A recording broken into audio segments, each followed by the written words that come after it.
This isn't easy. And honestly, for a long time, I never thought I'd be sharing this. My story isn't about some petty drama or a simple breakup. It's about a lie so profound, so deeply woven into the fabric of my life that when it finally unraveled, it didn't just expose a secret, it tore a gaping hole in everything I thought I knew. It's a story of betrayal, not just by one person, but by three. And it's a story of how I finally found a way to reclaim my truth, even if it meant setting fire to the past. You see the image I've chosen for this video, that rusty nail piercing through a photograph, or through a digital image of one. It's more than just a dramatic visual. It's an act, my personal symbol for what happened. For years, I was just a lurker on places like Reddit's r/true off my chest, reading other people's stories of heartbreak and revelation, thinking my life, while sometimes tough, was at least solid, built on truth. I was wrong. The image represents the moment I decided to stop being silent, to stop being a victim of a story that wasn't even mine. My childhood wasn't extraordinary, but it felt normal, safe. I grew up with two parents who, from the outside, seemed like the epitome of the classic American dream. My mom, Sarah, was vivacious, with a laugh that could fill a room, and a way of making everyone feel loved. My dad, Mark, was the steady one, quiet but kind, always there for advice or a comforting presence. They were high school sweethearts.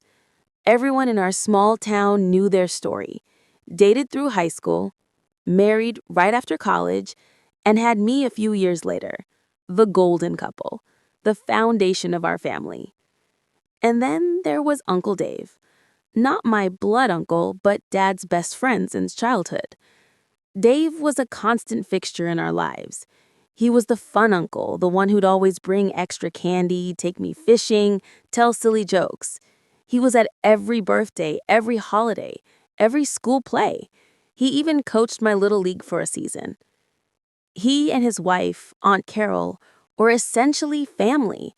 Their kids were like my cousins. My life was a tapestry woven with these people, threads of love, laughter, and what I believed was unwavering loyalty. The first major crack in that perfect facade appeared 8 years ago. My mom, Sarah, got sick. Fast. It was aggressive, a cruel twist of fate that blindsided us all. Within months, she was gone. The grief was overwhelming. It still is sometimes. Losing her felt like losing the sun in our sky. Dad, Uncle Dave, Aunt Carol, we all leaned on each other. Or so I thought. In the haze of funeral arrangements and comforting each other, I barely registered the small, almost imperceptible shifts. Dad seemed quieter. Dave seemed to be around more, almost hovering, his eyes always scanning, never quite meeting mine for too long. But I dismissed it as grief. Everyone processes differently. A few months after Mom passed, I was helping Dad clear out her personal belongings. It was a painful process, each item a memory. In her old cedar chest, beneath a stack of knitted sweaters and old photo albums, I found a small, unmarked wooden box. Inside were letters. Dozens of them. Letters from Dad to Mom when they were dating. Letters from her best friend from college. And then, at the very bottom, tucked away, almost deliberately hidden, was a single, thicker envelope, addressed to me. My name in her familiar, elegant script, but it was unopened, unsent. My heart pounded. Why hadn't she sent it? Why was it here, hidden? I looked at Dad, who was sifting through some old recipes nearby. He didn't notice. With trembling hands, I opened it. It wasn't a birthday card. It wasn't a thank you note. It was a confession. A meticulously written, deeply remorseful, painful confession dated just weeks before she died. She'd been diagnosed with her illness, knew her time was short, and couldn't bear to die without telling me the truth. But she also couldn't bear to tell me face to face. The first few lines were a blur of apologies, of loving words. And then came the sentence that froze my blood. My dearest, the man you know as your father, Mark, is not your biological father. I remember the room spinning, the blood draining from my face. I reread it, again and again. The words were clear, unmistakable. My world, my entire understanding of my identity shattered into a million pieces. She went on to explain, it was a brief affair, a moment of weakness, passion, and regret, right before she and Dad were married. She felt pregnant. She loved Dad, and he loved her. He accepted me, knowing the truth, or at least she thought he did. And then came the second punch. The biological father was Uncle Dave. Uncle Dave. The fun uncle, the candy giver, the fishing buddy, the baseball coach, the man who had been a constant, smiling, seemingly innocent fixture in my life? Him! I don't know how long I sat there, the letter clutched in my hand, the old photo album open to a picture of smiling Mom and Dad and a younger, laughing Uncle Dave. It felt like hours. Disbelief warred with the gut-wrenching nausea. Every memory, every family gathering, every holiday dinner was replaying in my mind, but now through a horrifying, distorted lens. The secret glances, the subtle tensions, the way Uncle Dave would sometimes linger with my mom just a second too long when he thought no one was looking. It all clicked into place, grotesque puzzle pieces fitting together. I couldn't speak to Dad immediately. It took me a week to gather myself, a week of sleepless nights, staring at the ceiling trying to reconcile the man who raised me with the secret he had kept. When I finally sat him down, the letter spread on the coffee table between us. His face crumpled. He didn't deny it. He couldn't. My mom's confession was too detailed, too heartbreakingly honest. He told me his side. Mom had confessed to him years ago, not long after I was born. She was terrified. He was hurt, devastated. But he loved her, and he loved me instantly, fiercely. He made a choice to be my father in every way that mattered, and to protect me from the scandal and pain of the truth. He said they both agreed to bury it, to live the lie for my sake, to keep our family intact. He truly believed he was doing the right thing, and for 25 years, he played the part of a devoted husband and loving father with remarkable commitment. I could see his pain. I understood his intent, but understanding didn't erase the gaping wound of betrayal. For 25 years, my life had been built on a foundation of sand. My identity, my lineage, my family history, all of it was a carefully constructed fiction. He may have loved me, and I believe he did, but that love was intertwined with a profound deception. How do you separate the two? How do you look at the man who tucked you in at night, who taught you to ride a bike, who celebrated your triumphs, and not see the man who participated in the biggest lie of your life? Confronting Uncle Dave was a different beast entirely. Where Dad was broken and remorseful, Dave was slick. I arranged to meet him alone. I laid out the facts, quoting my mom's letter directly. His face went through a rapid series of emotions. Shock, panic, then a hardening, a blankness. He denied everything. "Your mom was ill," he said, his voice sickeningly calm. "She was confused, saying things. It's tragic, but you can't trust everything someone says when they're not well." My blood ran cold. He wasn't just denying it. He was dismissing my dying mother's words as the ramblings of a sick woman. The man who was supposedly my biological father, my childhood uncle, was a coward and a liar, doubling down on the deceit even after the truth had been laid bare. He couldn't even manage a convincing look of indignation. His eyes darted away, never quite meeting mine. That confirmed it.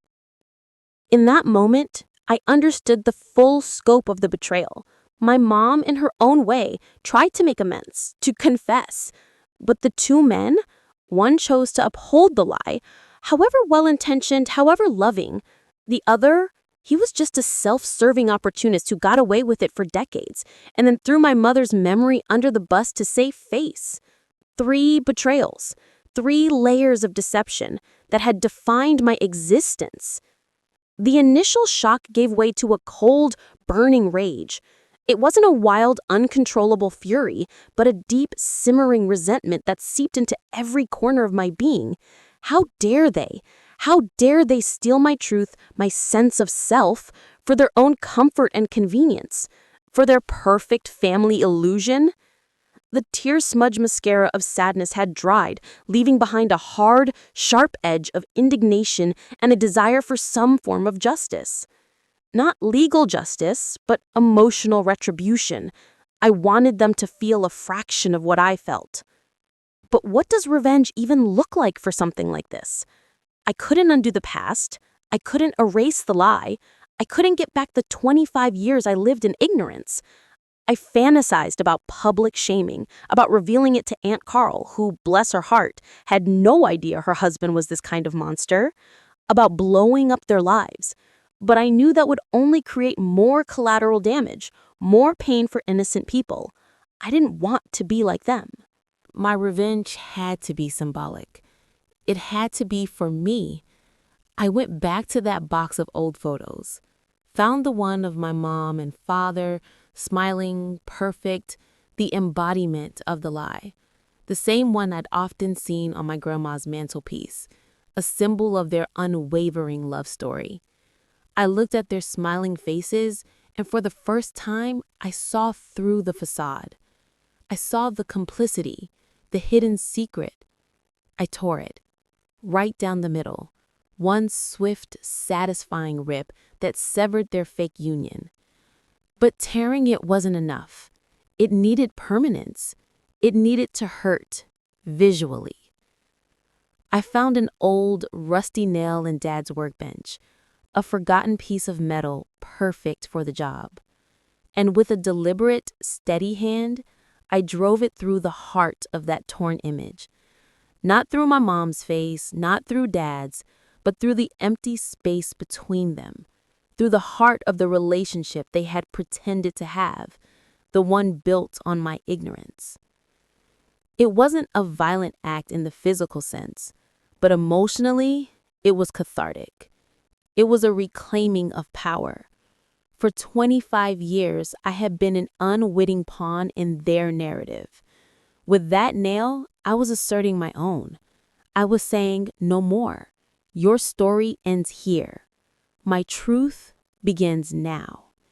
It was my visible emotional residue, my answer to their lie. The aftermath with my father, Mark, has been complex. I haven't cut him out of my life entirely. He's still the man who raised me, who loved me in his own flawed way. But our relationship is different now. It's tinged with the sadness of what was lost, the absolute trust, the uncomplicated love. He understands that I can't forgive the deception easily. It's a work in progress, a relationship being painstakingly rebuilt on a new, raw foundation of truth. He lives with his remorse. Uncle Dave? He's effectively out of my life. I told Aunt Carol. It was agonizing watching her world crumble, but she deserved the truth. He's effectively out of my life. I told Aunt Carol. It was agonizing watching her world crumble. She didn't deserve to be kept in the dark, and seeing her face when she realized her entire life, her own marriage, was predicated on that same lie, was painful. He tried to blame me. He tried to frame me as the aggressor, the family wrecker, But the truth is a stubborn thing. It has a way of finding its light even through decades of denial. I severed all contact with him. It felt like amputation, but necessary. He was the disease in the family tree, and I finally cut the branch. 8 years since Mom's death, several years since finding that letter. Where am I now? I'm still figuring out who I am. Who am I without the name, without the lineage, without the story I was told? It's a strange, unsettling feeling, like having your foundation poured from concrete only to find out the concrete was just painted dirt.